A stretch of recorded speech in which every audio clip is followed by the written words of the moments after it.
महाराष्ट्र सरकार आणि खास करून आमचे ग्रामविकास मंत्री भारतीय जनता पार्टीचे नेते गिरीश महाजनांचे मी पक्षाकडनं अभिनंदन करतो आणि महाराष्ट्राच्या सरपंच आणि ग्रामपंचायतचे सदस्य यांच्याकडून त्यांचं अभिनंदन करतो की आज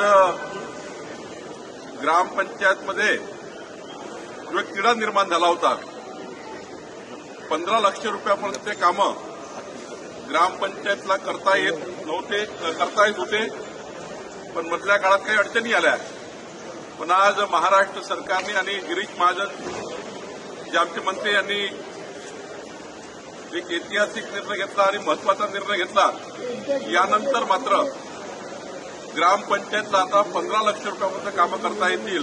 जे काही कामं महाराष्ट्र सरकार जिल्हा परिषदा किंवा कुठल्याही योजनेचे कामं जे काही ग्रामपंचायतला द्यायचे असतात ते 15 लाख रुपयापर्यंत देता येतील।